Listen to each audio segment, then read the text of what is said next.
Pernah nggak sih kalian membayangkan kalau sebuah hutan disajikan sebagai makanan di atas meja makan? Mungkin itu terdengar aneh ya, tapi itulah ide yang aku coba angkat dalam karya ilustrasi yang akan aku bahas pada video ini.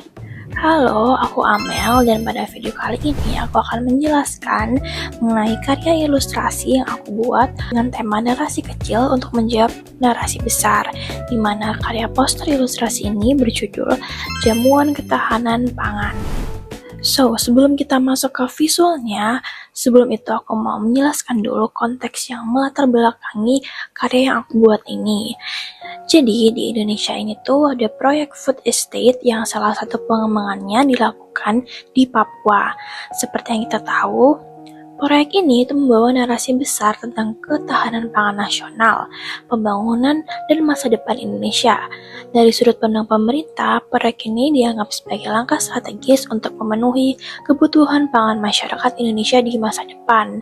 Namun, di balik narasi besar tersebut, terdapat narasi kecil atau narasi lain yang sering tidak terlalu terdengar oleh masyarakat di luar sana. Nah, apa sih narasi kecil ini? Narasi kecil ini yaitu suara masyarakat adat Papua yang hidup langsung di wilayah tersebut, di mana bagi mereka, hutan bukan sekedar lahan, melainkan sebuah bagian dari kehidupan, budaya, dan identitas mereka, atau dalam kata lain, hutan adalah rumah mereka. Nah, dari benturan dua sudut pandang inilah aku mendapatkan ide untuk membuat ilustrasi yang akan kubahas pada video ini. So, without further ado, let's just move on to the illustration. Jadi dalam karya ini, aku menggunakan metafora sebuah jamuan makan, di mana kita bisa lihat di poster ini terdapat sosok pemerintah, sosok besar pemerintah besar di bagian atasnya, yang dimana sosok tersebut sedang menikmati hidangan, dan tokoh ini itu tidak hanya mewakili individu tertentu, tetapi menjadi simbol dari kekuasaan, pembangunan, dan narasi besar yang dibawa oleh negara. Di depannya terdapat sebuah piring yang terletak pada sebuah meja, dan kalau misalnya kita lihat di sini itu mungkin terlihat seperti meja biasa, namun sebetulnya ini adalah meja yang merupakan pohon atau bekas tebangan pohon. Lalu terdapat tipografi jamuan ketahanan pangan, yaitu sebagai headline dari poster ini.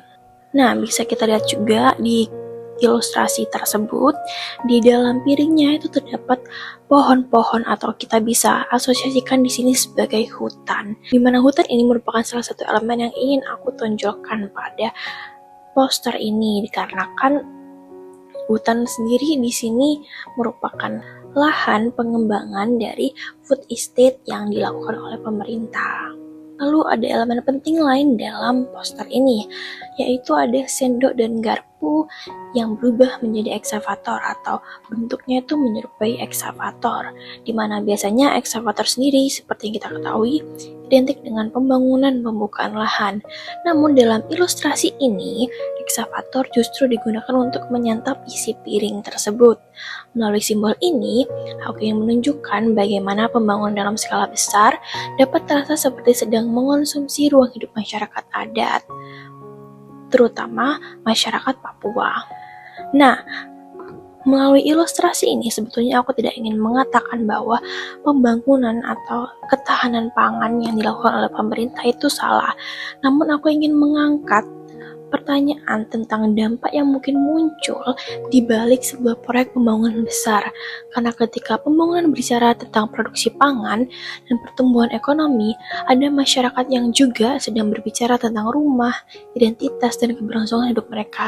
Dan dalam kondisi ini, masyarakat tersebut adalah masyarakat Papua yang hutan mereka sendiri itu sedang ditebang atau diinvasi oleh pemerintah untuk melakukan proyek ketahanan pangan. Disinilah narasi kecil hadir sebagai jawaban terhadap narasi besar. So, pesan utama yang ingin aku sampaikan melalui karya jamuan ketahanan pangan ini adalah bahwa pembangunan seharusnya tidak hanya melihat tanah sebagai lahan yang bisa diolah, tapi juga sebagai ruang hidup yang memiliki nilai sosial, budaya, dan lingkungan. Karena bagi negara, mungkin ini adalah proyek ketahanan pangan, namun bagi masyarakat Papua ini adalah rumah mereka, Hutan merupakan rumah mereka, di mana di sana mereka melakukan aktivitas mereka, tempat mereka tinggal, sebagai sumber pangan mereka, sebagai sumber pencaharian mereka. Nah, itulah penjelasanku mengenai ilustrasi poster jamuan ketahanan pangan yang aku buat. Dan sebelum aku menutup video ini, aku ingin meninggalkan satu pertanyaan untuk kita semua. Sebetulnya, ketika ketahanan pangan disajikan di atas meja pembangunan, siapa sih yang sebenarnya menjadi hidangannya? So, terima kasih sudah menonton dan mendengarkan penjelasanku. See ya!